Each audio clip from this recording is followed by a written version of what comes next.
अस्सलाम वालेकुम friends, welcome back to my YouTube channel daily tips with अस्मा।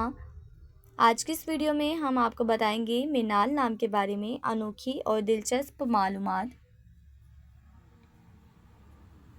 मनाल नाम का शुमार लड़कियों के नामों में होता है।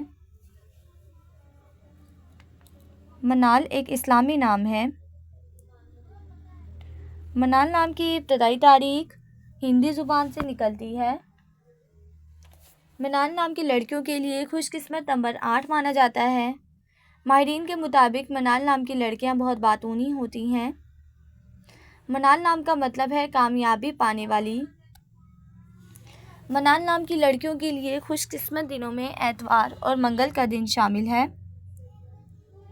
मनाल नाम के अफराद के लिए मुवाफिक रंगों में हल्का सब्ज और जंग नुमा रंग शामिल है।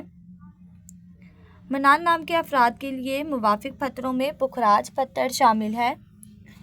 खुशकिस्मती वाली धातों में हिंसों के हिसाब से तांबा और चांदी शामिल है। फ्रेंड्स, अगर आप अपने नाम का मतलब जानना चाहते हैं तो कमेंट बॉक्स में अपना नाम लिखें। इंशाल्लाह हम आपके नाम की वीडियोस ज़रूर बनाएंगे। Thanks for watching. अल्लाह हाफिज़।